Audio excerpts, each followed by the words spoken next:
Hello everyone, combined study point पर आप सभी का स्वागत है। तो ये जो आपका सेशन है इसमें MMPC 015 स्टार्ट हो रहा है। ठीक है, ये आपका MBA का सब्जेक्ट है, तो इसके बारे में हम बात कर रहे हैं। और ये जो क्लास होगी इसमें यूनिट 1 और यूनिट 2 हम लोग डिस्कस करेंगे। ठीक है, बाकी इसके बाद आने वाले जो आगे के यूनिट्स हैं वो आपको गूगल मीट के सेशन में ही मिलेंगे। ठीक है, गूगल मीट पर जो आपकी क्लास होती है MBA की, वहाँ पर मैं आपको करवा रहा हूँ, तो उसी में ही आपको ये क्लास भी लेनी है। ठीक है, करना क्या है, सिंपली आपको व्हाट्सएप पर कांटेक्ट करना है मुझे। ठीक है, और व्हाट्सएप आपका 8295194273 व्हाट्सएप पर मैसेज करके आप जो है वो क्लास आगे अवेल कर सकते हो। ठीक है, तो स्टार्ट करते हैं। और यूनिट 1 अबाउट रिसर्च, ये जो सब्जेक्ट है वो आपका रिसर्च के रिगार्डिंग है। तो इसमें देखिए क्या क्या चीज़ें हमारे पास होती हैं। यूनिट 1 ब्लॉक 1 आपका इंट्रोडक्शन है टू द रिसर्च मैथडोलॉजी। तो देखिए यूनिट 1, सबसे पहले तो अगर हम देखें तो व्हाट इज़ रिसर्च, रिसर्च क्या होती है। रिसर्च एक तरह का एक्सपेडिशन होता है, यानी आप कोई चीज़ गैदर करते हो, है ना। आपके पास कुछ इन्फॉर्मेशन है और उस इन्फॉर्मेशन को जब आप इन डेप्थ जाने वाले होते हैं तो उसे हम रिसर्च बोलते हैं। किसी भी टॉपिक या किसी भी इशू या किसी भी कंसर्न को लेकर जब हम इन्वेस्टिगेट कर रहे हैं तो वो क्या है, रिसर्च है। ठीक है, research is basically about decision to find out a solution for a given problem, कि आपके पास कोई एक प्रॉब्लम है और उस प्रॉब्लम का आप सॉल्यूशन निकालना चाह रहे हो और उस पर्पज़ से आपने रिसर्च की है। ठीक है, और ये क्वेश्चन, रिसर्च का जो क्वेश्चन है वो कहीं से भी अराइज हो सकता है बाय योर ऑब्जर्वेशन, कि आपने अपने आसपास कोई चीज़ ऑब्जर्व करी और ऑब्जर्व करने के बाद लगा कि मुझे इसके बारे में जानना है थोड़ी और जानकारी जो है वो इकट्ठी करनी है, तो आप रिसर्च में आ जाएंगे। ठीक है, और एक सिस्टमेटिक अप्रोच जो है वो रिक्वायर्ड होगी जब आप एक अच्छी रिसर्च कर पाएंगे। हर एक स्टेप जो है वो एक प्लानिंग के साथ होगा, स्टेप बाय स्टेप आपको आगे जो है वो बढ़ना होगा।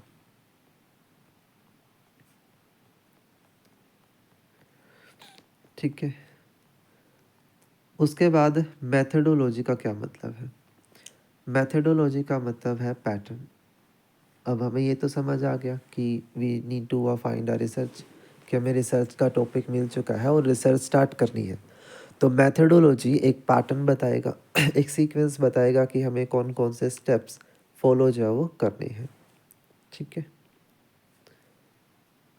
Practically research methodology answer how of any piece of research is related to research technique and how a researcher plan a study in a structured way to ensure reliable outcome that address the study goal and objective।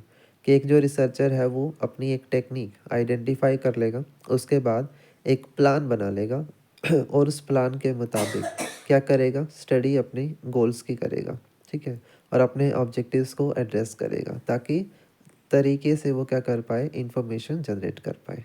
ठीक है, तो यहाँ पर ये सारे question आपके research methodologies में शामिल होते हैं कि what was the purpose of your research, what type of research method can we use and why, what type of data should be consider for your research analysis purpose, and what were the data collecting methods, how did you analyze the collected data, and what kind of resource can be used in your research.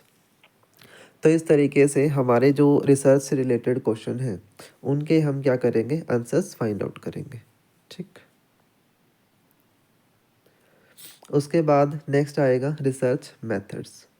अब method is basically about your tactics and procedures, और you can say technique.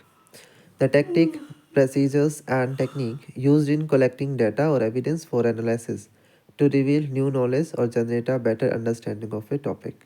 Means आप अपने method के according, अपने procedures के according जो data collect करके आए हो उससे एक नई नॉलेज जनरेट करेंगे और एक बेटर अंडरस्टैंडिंग क्रिएट करेंगे टॉपिक के रिगार्डिंग।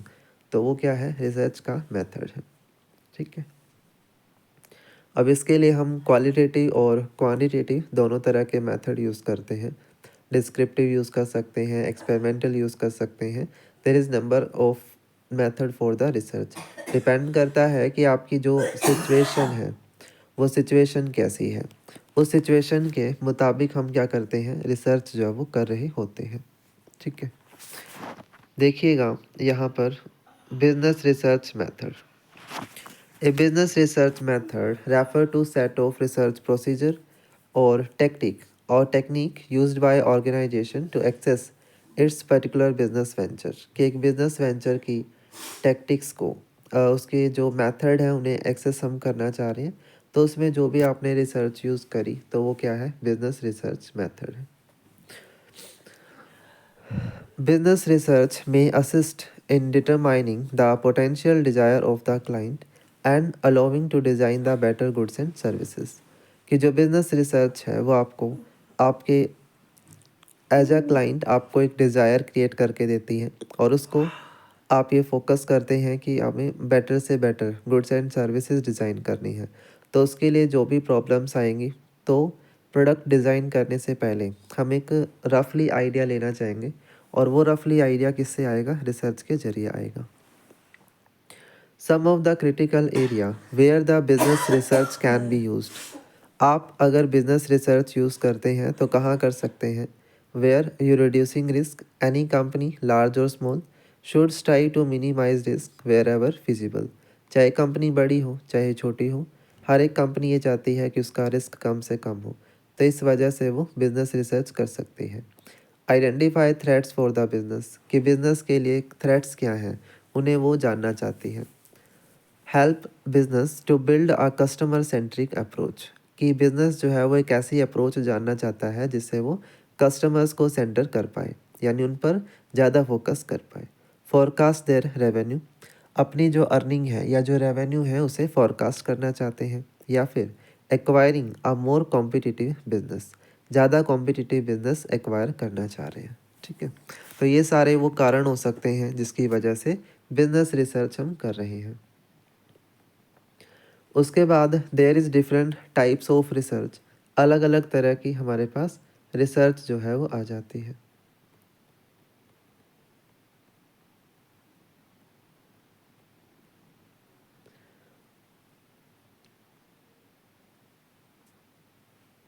और ये हमारे रिसर्चर की फ़िलोसफिकल थिंकिंग पर डिपेंड करता है कि वो किस तरीके के रिसर्च क्वेश्चन के तलाश में जो है वो चल रहा है। ठीक है ना, उसके अकॉर्डिंग ही फिर वो रिसर्च का जो है वो मेथड चूज़ करता है। At the same time research is classified as a descriptive, correlational, explanatory research based on the objectivity to do a research। अगर आप डिस्क्रिप्टिव रिसर्च की बात करते हैं तो इसमें क्या होगा कि आपके पास कोई इंडिविजुअल है या कोई ग्रुप है, कोई फिनोमिना है या कोई सिचुएशन है जिसके बारे में आप डिटेल नॉलेज लेना चाहते हो, तो उसको हम डिस्क्रिप्टिव रिसर्च बोलेंगे। ठीक है। यहाँ पर मेन फोकस होता है कि रिसर्च में आप अपने टॉपिक को एक्सप्लोर करना चाह रहे हो। फिर इसी तरह से एक आपका कोरिलेशनल रिसर्च होती है। इसमें क्या है कि हम अपना कोज एंड इफ़ेक्ट देखना चाहते हैं। जैसे कि न्यूटन की जो रिसर्च हुई थी वो एक कोज एंड इफ़ेक्ट बेस्ड थी, कि उसने पहले कारण जानने की कोशिश करी कि भाई ये जो सेब है वो नीचे क्यों गिरा, है ना। तो वो कोज एंड इफ़ेक्ट था, कोरिलेशन इसी को बोलते हैं, कि जहाँ पर कारण और परिणाम दोनों चीज़ें देखी जाती हैं। एक्सप्लेनेटरी रिसर्च होती है सेल्फ के लिए, कि भाई आप किसी क्वेश्चन का जवाब ढूंढ रहे हो और जब तक आपको उसका फाइनल आंसर नहीं मिल जाता, या यूँ कहें कि आपको उसका डिटेल में आंसर नहीं मिल जाता, तब तक आप रिसर्च करते रहते हो। एक्सप्लेनेटरी का मतलब हो गया कि जब आप पूरी तरह से सेटिस्फाई हो जाते हो अपने क्वेश्चन से।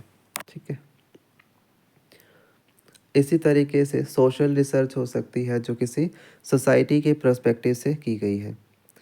और क्वालिटेटिव जो रिसर्च होती है वो आपकी ज़्यादा फ्लेक्सिबिलिटी देकर हमें जाती है और एक स्ट्रक्चर्ड अप्रोच इनकी नहीं होती है, ठीक है, डिस्क्रिप्टिव होती है पूरी।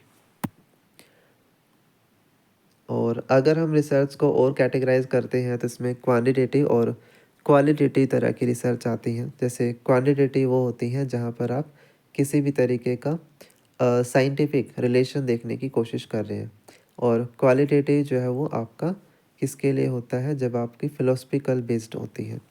फ़िलोसफी बेस्ड जो रिसर्च है वो सारी क्वालिटेटिव पर आ जाती है, ठीक है। नेक्स्ट आएगा what is the importance of business research, कि अगर हम बिजनेस रिसर्च करते हैं तो इसका मेन ऑब्जेक्टिव क्या है। पहला है for new idea and insight, कि जो रिसर्चर है वो एक नया आइडिया या नया इंसाइट जानना चाहता है, इस पर्पस के लिए वो रिसर्च कर रहा है। सॉल्विंग द ऑपरेशनल प्रॉब्लम, कि भाई बिजनेस है उसमें काफ़ी सारी प्रॉब्लम्स आ सकती हैं, गवर्नमेंट जो है वो फोकस करती है काफ़ी सारा, तो ऑपरेशनल प्रॉब्लम्स से रिलेटेड अगर उसे कोई सॉल्यूशन ढूंढना है तो उस वजह से वो रिसर्च कर सकता है। डिसीजन मेकिंग फॉर पॉलिसी, कि आप डायरेक्टली डिसीजन नहीं ले सकते, डिसीजन से पहले हमें एक स्मॉल लेवल रिसर्च करनी होती है ताकि हम अपना कॉन्सिक्वेंस सिक्योर कर पाएँ। सॉल्विंग द प्रॉब्लम, रिसर्च जो है वो प्लानिंग से रिलेटेड किसी भी तरह की प्रॉब्लम उन्हें सॉल्व करने के लिए होती है, ठीक है। जैसे स्पेसिफिक प्रॉब्लम इसमें हो सकती है, लाइक जैसे प्रोडक्ट है, आप अगर नया प्रोडक्ट जो है वो लॉन्च करना चाहते हो तो ऐसे ही लॉन्च नहीं कर सकते ना, उसको लॉन्च करने के लिए पहले हमें क्या करना पड़ेगा, छोटे लेवल पर उसको टेस्ट करना पड़ेगा, है ना, तो वो एक रिसर्च हो गई।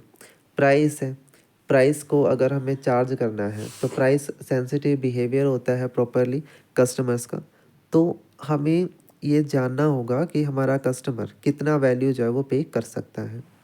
इसके अलावा प्लेस हो सकता है कि भाई आप सूटेबल प्लेटफॉर्म जानना चाहते हो कि भी बिज़नेस कहाँ से प्रोसेस की जाए। प्रमोशन है कि आपका इफ़ेक्टिव मेथड क्या हो सकता है जिससे हम ऐड करवाएं, टेलीकास्ट करवाएं, तो उसके लिए भी हम जानना चाहेंगे।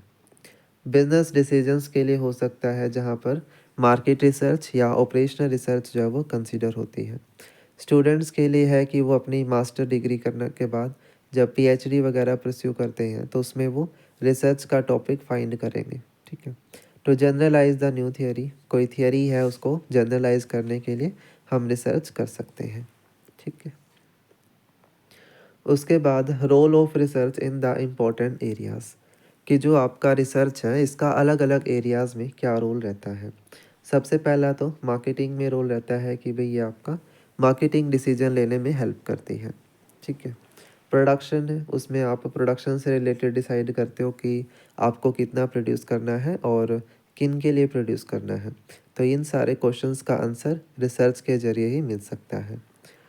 अगर बैंकिंग की अगर बात करते हैं तो बैंकिंग भी अपना एक रिसर्च डिपार्टमेंट सेट करता है जो इंफॉर्मेशन गैदर करके लाता है कि इकोनॉमी के अंदर क्या चीज़ें चल रही हैं। इसी तरह मटेरियल है, मटेरियल डिपार्टमेंट को भी रिसर्च करनी होगी ताकि वो एक पॉलिसी बना पाए कि उसे कितना मटेरियल कब खरीदना है, कैसे खरीदना है और किस प्राइस पर खरीदना है। ह्यूमन रिसोर्स डेवलपमेंट है, इनका काम होता है कि भाई एक प्रॉपर ह्यूमन रिसोर्स को बिजनेस के अंदर लेकर आना, तो उसके लिए भी प्रॉपर प्लानिंग की हमें रिक्वायरमेंट होगी।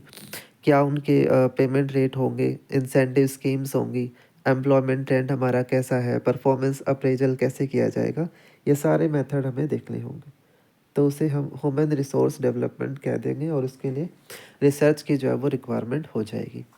उसके बाद आपका गवर्नमेंट आती है। गवर्नमेंट में कुछ मेन गवर्नमेंट पॉलिसीज़ होंगी जो बनती हैं आफ्टर द रिसर्च, यानी गवर्नमेंट भी अगर कोई स्कीम लेकर आई है, कोई इंसेंटिव लेकर आई है, तो वो इंसेंटिव ऐसे तो नहीं आएगा, है ना, उसके लिए भी प्रॉपर एक प्लान होगा और वो प्लान जो है वो रिसर्च पर ही बेस्ड होगा, ठीक। तो ये एक यूनिट है जो आपको देखने को मिली है चैप्टर नंबर 1 में, ठीक। तो इसके अंदर जो आपको ये क्वेश्चंस दिखाई दे रहे हैं ये काफ़ी इंपॉर्टेंट रहेंगे, जैसे explain the meaning and importance of each of the following in research, like systematic, objectivity, control, relevance, and reproducible. Identify any two articles referring to business management and read the article carefully. And what extent do you believe that business and management research should always meet the requirement of systematic, objective, and relevancy? Outline the feature that can make business research distinctive from research in other disciplines. Briefly explain the role of research in managerial planning and decision and discuss the role of research in managing the business. ठीक है, तो ये वाले question हैं आपने करने हैं। और हमेशा याद रखिए कि राइटिंग प्रैक्टिस बनी रहनी चाहिए है, तभी आप एक अच्छा एग्ज़ाम जो है वो लिख सकते हैं। यूनिट जो 2 है हमारा, ये क्या है, स्टेप्स फॉर रिसर्च प्रोसेस है कि अगर रिसर्च करनी है तो उसके लिए क्या हमारे प्रोसेस स्टेप होंगे। ठीक है, यानी एक रोड मैप बताएगा कि हमारे क्या क्या स्टेप होते हैं। सबसे पहला जो है वो होता है रिसर्च प्रॉब्लम, यानी रिसर्चर को अगर रिसर्च करनी है तो सबसे पहले तो उसके पास कोई क्वेश्चन होना चाहिए है, कोई ना कोई प्रॉब्लम होनी चाहिए, कोई टॉपिक होना चाहिए जिसके बारे में वो जानकारी लेना चाहता है। तो first of all he had to find their research problem, या you can say question find करेगा वो। रिसर्च प्रॉब्लम को फॉर्मुलेट करना बहुत ही इम्पोर्टेंट एक प्लेस रहता है, क्योंकि ये हमारी एक जर्नी को डिफ़ाइन करेगा कि हमारी जो जर्नी है वो कैसे स्टार्ट होगी। ठीक है, और रिसर्च प्रॉब्लम को डिसाइड करते हुए हमें क्या क्या ध्यान रखना है। सबसे पहले कि आपका जो क्वेश्चन है वो बिल्कुल सही होना चाहिए, अकॉर्डिंग टू रिसर्च वो गलत ना हो। दूसरा है कि आपकी जो प्रॉब्लम है वो रैशनलाइज हो, ठीक है, जिसके ऊपर एक प्लान कंस्ट्रक्ट किया जा सके। इसके अलावा जो आपका स्टार्टिंग पॉइंट है वहाँ पर डिसीजन मेकर को इसका ध्यान रखना होगा कि उसमें कोई भी गलती वगैरह ना हो और एकदम बिल्कुल स्लो, बिल्कुल विदाउट एनी कॉस्ट वो रिसर्च अपनी स्टार्ट कर पाए। इसके अलावा है कि उसे बेस्ट अल्टरनेटिव को ही कंसिडर करना है जिसके ऊपर वो अपनी रिसर्च को कंटिन्यू करना चाह रहा है। इसके अलावा प्रॉब्लम जो है वो डिटरमाइन होनी चाहिए according to the decision maker question.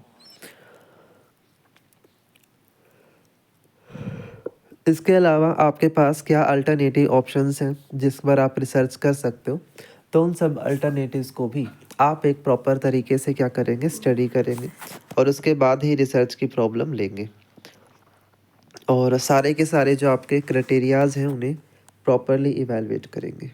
ठीक है, the researcher must avoid the acceptance of superficial and obvious, यानी कोई सुपरफिशियस टॉपिक आपका नहीं होना चाहिए है। उसके बाद है unit of analysis, that is कि आप कैरेक्टरिस्टिक्स को मेजर कर रहे हैं। ठीक है, like person, group of person, business या ट्रांजेक्शन है, मॉनेटरी यूनिट है, कुछ भी हो सकता है जिसे हम मेजर करना चाह रहे हैं। ठीक है,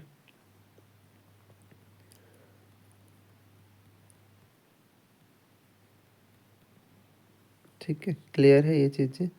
तो ये एक मेजरिंग यूनिट है कि आप किसी यूनिट्स को मेजर करते हो, प्रोडक्ट से रिलेटेड या किसी इंडिविजुअल से related. Sources of research topic, जब हम रिसर्च का टॉपिक डिसाइड करते हैं तो उसके लिए क्या सोर्स हो सकता है, तो इसके लिए हम लिटरेचर रिव्यू ले सकते हैं, यानी बुक्स वगैरह पढ़ के देख सकते हैं कि किसी अदर रिसर्चर ने किस टॉपिक पर रिसर्च की हुई है, उनका जो एस्पेक्ट है वो हम देख सकते हैं।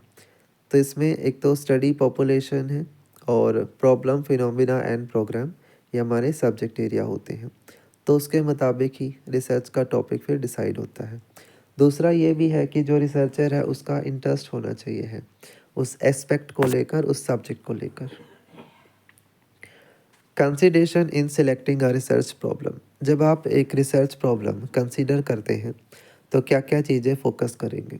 सबसे पहला आपका इंटरेस्ट, कि क्या आप एक्चुअली में उस टॉपिक पर रिसर्च करना चाहते हो या नहीं। मैग्नीट्यूड है कि आपको उसकी नॉलेज होनी चाहिए। मेजरमेंट ऑफ द कॉन्सेप्ट, यानी जब आप स्टडी करते हो तो आपको कुछ कॉन्सेप्ट होंगे और वो कॉन्सेप्ट आपके क्लियर होने चाहिए। लेवल ऑफ एक्सपर्टीज़ है कि आपको थोड़ा सा नॉलेज भी होनी चाहिए, ठीक है, टास्क के बारे में कि आपको करना क्या क्या है। रिलीवेंसी हो टॉपिक से रिलेटेड, ठीक है, वो आपको देखना होगा। उसके बाद what are the steps to formulate research problem. तो प्रॉब्लम को फॉर्मुलेट करना है अगर, तो उसके लिए क्या करेंगे? सबसे पहले identification of the subject which is according to your interest. आपके इंटरेस्ट के मुताबिक हम एक सब्जेक्ट एरिया आइडेंटिफाई करेंगे। दूसरा, separate the broad area into sub area, कि आपका जो एरिया है उसको सब एरिया में सेपरेट करेंगे। सिलेक्ट वन सब टॉपिक और सब area that perceive most in interest, कि आप एक सब टॉपिक कंसिडर करेंगे। उसके बाद raising a question and list out all the possible question, आपके पास क्वेश्चन होंगे उनको आप लिस्ट आउट करेंगे, फॉर्मुलेट करेंगे आपका रिसर्च ऑब्जेक्टिव, देन इवेलुएट करेंगे, और human time and financial resources सारी चीज़ें उसमें फोकस की जाएंगी। उसके बाद है क्राइटेरिया ऑफ सिलेक्शन। सिलेक्शन का क्राइटेरिया क्या होता है? तो इसमें कुछ इंटरनल है और कुछ एक्सटर्नल है। इंटरनल में तो क्या आ जाएगा, रिसर्च का अपना इंटरेस्ट है, उसके जो कम्पिटेंसीज हैं या उसका जो रिसोर्स है वो है, ठीक है, फाइनेंस उसके पास है या नहीं है, टाइम उसके पास कितना है। एक्सटर्नल क्राइटेरिया क्या हो सकते हैं? रिसर्चेबिलिटी ऑफ द प्रॉब्लम, क्या वो प्रॉब्लम ऐसी है जिसकी रिसर्च कर सकते हैं। इसके अलावा फिजिबिलिटी उसकी किस तरह की है। नोवेलिटी ऑफ द प्रॉब्लम, कि वो नई प्रॉब्लम है या पुरानी प्रॉब्लम है। यूज़फुलनेस एंड सोशल रिलीवेंस है, कि वो यूज़फुल कितनी है, ठीक है, वो चीज़ हमें देखनी होगी। उसके बाद है फॉर्मुलेशन ऑफ रिसर्च प्रॉब्लम। तो इसके लिए क्या होगा? अंडरस्टैंड द प्रॉब्लम थोरोली, कि आप पहले प्रॉब्लम को थोरोली जो है वो समझेंगे, उसके बाद ही आगे कंटिन्यू करेंगे। Expressing the problem in more specific term और मोर क्लियर, यानी आपकी जो प्रॉब्लम है उसको क्लियर करना, प्रिसाइज करना, वो आपके लिए ज़रूरी होगा, तभी आप उसका आंसर फाइंड आउट कर पाएंगे। Characteristics of good research question, कि एक अच्छा जो रिसर्च क्वेश्चन है उसकी कैरेक्टरिस्टिक्स क्या होंगी। फर्स्ट है क्वेश्चन इज़ फिजिबल, ठीक है, बिल्कुल फिजिबल होना चाहिए है, क्लियर होना चाहिए, सिग्निफिकेंट हो according to the environment. Question is ethical, वो आपका एथिकल हो, किसी को भी डैमेज या हार्म करने वाला ना हो, ठीक है। Next one is research problem as a hypothesis testing, कि जब हम रिसर्च प्रॉब्लम को लेते हैं तो उसमें हाइपोथेसिस टेस्टिंग भी होती है। इसमें क्या होगा कि एक हाइपोथेसिस क्रिएट करते हैं जिसमें एक टेंटेटिव स्टेटमेंट बनाई जाती है, और उस टेंटेटिव स्टेटमेंट में रिसर्चर का मेन जो है वो क्या होता है, दो ऑप्शन उसके पास होते हैं। एक होता है HO और एक होता है H1, जिसे नल हाइपोथेसिस बोलते हैं, वो आपका HO है, और H1 को अल्टरनेटिव हाइपोथेसिस बोलते हैं। HO में क्या होगा कि रिसर्चर जो है वो अपनी प्रॉब्लम को रिजेक्ट करेगा और H1 में उसको एक्सेप्ट किया जाएगा, ठीक है। तो वो हाइपोथेसिस टेस्टिंग इसके अंदर होती है, ठीक है।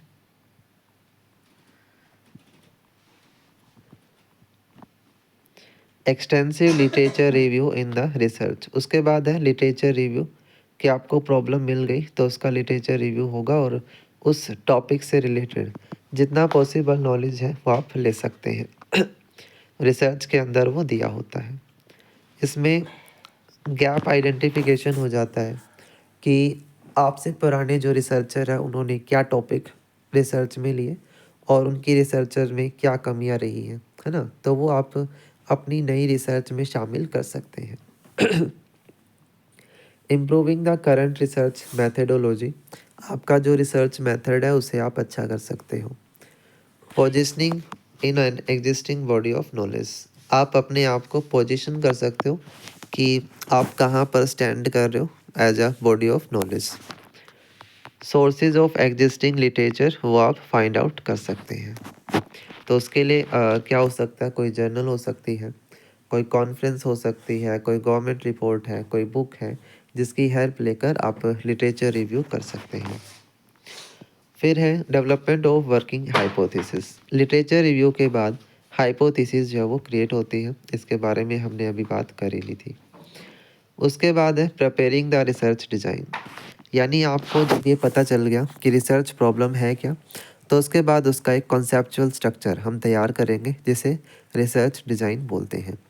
A research design is the arrangement of condition for collection and analysis of data in a manner that aim to combine relevance to research purpose with the economy in the procedure, so that आप जो है वो data को अच्छे से collect कर पाए। ठीक है। उसके बाद उसका एक सैम्पल डिज़ाइन तैयार किया जाता है जिसमें रिसर्च का एक टारगेट जो है वो डिसाइड होगा। देन है कलेक्शन ऑफ डाटा।